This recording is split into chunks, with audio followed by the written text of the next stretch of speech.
কাঁকরোল বা আঁকড়ি দুধ দিয়ে কোনোদিনও তোমরা খেয়েছো, ভীষণ মজা। তো আজকে তোমাদের সাথে আমি সেটাই শেয়ার করব। অনেক আগে আমি এই রেসিপিটা বাড়িতে খাওয়া হলো, তো এখানে এখন পর্যন্ত আমি ঢাকা আসতে থেকে বানানো হয়নি। তো আজকে আমি সেটাই রান্না করব।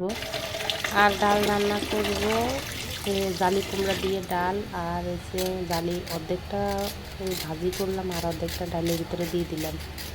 এখানে কাঁকরোল আমি এক পোয়া নিলাম।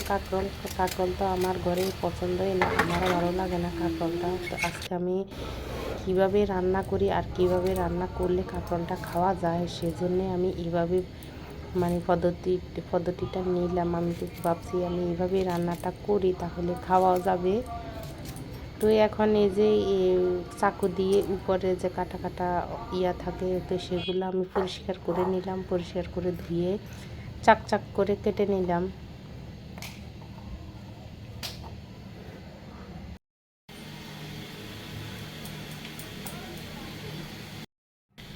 তো এখানে 10 টাকা দামের গুঁড়ো দুধ দিয়ে নিয়ে নিলাম। গুঁড়ো দুধ আমি হালকা একটু কুসুম কুসুম গরম জল দিয়ে গুঁড়ো দুধটা গুলে রেখে দিলাম। তো প্রতিদিনই আমার দুধ নেই, তো আজকে দেখো আমি এই রান্নাটা করবো, অথচ আজকে আমার ঘরে দুধে নেই। তো সমস্যা নাই, দুধের প্যাকেট ছিল, তো এক প্যাকেট দুধ দিয়ে নিলাম 10 টাকার। এটাতেই হবে, একদম অল্প করে নিয়ে নিলাম। তো এখানে আমি কাঁচা লঙ্কা, কালো সরিষা বেটে নিয়ে নিলাম। বাটা শেষ, এখন তুলে নেব।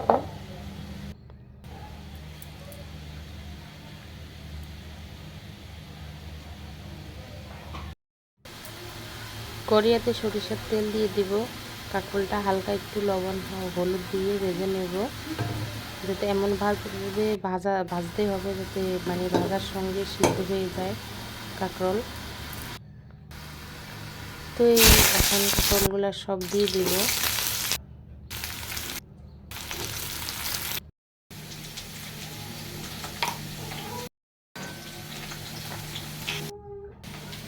এখানে আমি সরিষার ভিতরে পরিমাণ মতন লবণ দিলাম, হলুদ দিলাম আর একটু চিনি। তো চিনিটা দিলাম যে কালো সরিষা যদি একটু তিতা লাগে, তো সেজন্য একটু চিনি দিয়ে দিলাম। খেতে অসম্ভব ভালো হবে চিনি, নিরামিষ যে কোনো তরকারির ভিতরে একটু চিনি দেওয়া লাগে।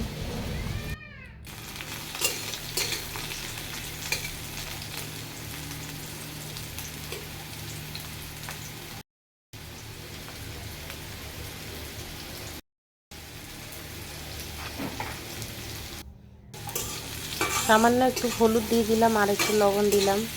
এখন ভাজা ভাজা করে নেব।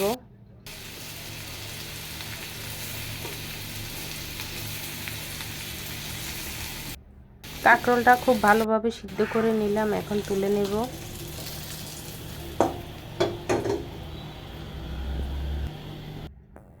কড়াইতে আবারও দিয়ে দিলাম সরিষার তেল। তো তোমরা এভাবে কাঁকরোল রেসিপি কে কে খেয়েছো অবশ্যই জানাবে। এখানে দিয়ে দিলাম কালো জিরা আর একটা শুকনো লঙ্কা ভেঙে ভেঙে দিলাম। তো শুকনো লঙ্কা দিলাম, ঝাল হবে না, কাঁচা লঙ্কাই দিলাম। আর এখানে কোনো গুঁড়ো লঙ্কা ব্যবহার করা হবে না। তো আমার এবার শুকনো লঙ্কাগুলো একদমই ঝাল নেই। তো এখন এই যে আমি মিক্স করে নিলাম যে হলুদ সরিষা সব কিছু দিয়ে এখন খুব ভালোভাবে কষিয়ে নেব। খুব ভালোভাবে কষিয়ে দিয়ে আমি দুধ দিয়ে দেবো।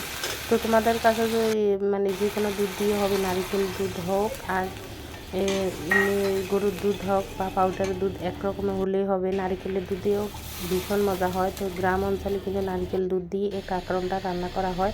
আমি যতবারই খেয়েছি না নারকেলের দুধ দিয়ে রান্না করছে, তখন আমি মানে খেলাম। আমি প্রথমবারই এই রান্নাটা করতেছি, আমি আর এর আগে এই রান্নাটা আর করিনি। তো যতবারই খেয়েছি নারকেলের দুধ দিয়ে। তো এখন আমার রেসিপিটা হয়েছে। তো আমাদের আজকে কাঁকরোলের আমি রেসিপিটা তোমাদের কাছে কেমন লাগলো অবশ্যই জানাবে, আর ভালো লাগলে লাইক শেয়ার কমেন্ট করবে। তো আজকের মতন ভিডিও পর্যন্ত, সবাই ভালো থাকো, পরবর্তী ভিডিওর জন্য অপেক্ষা। টাটা।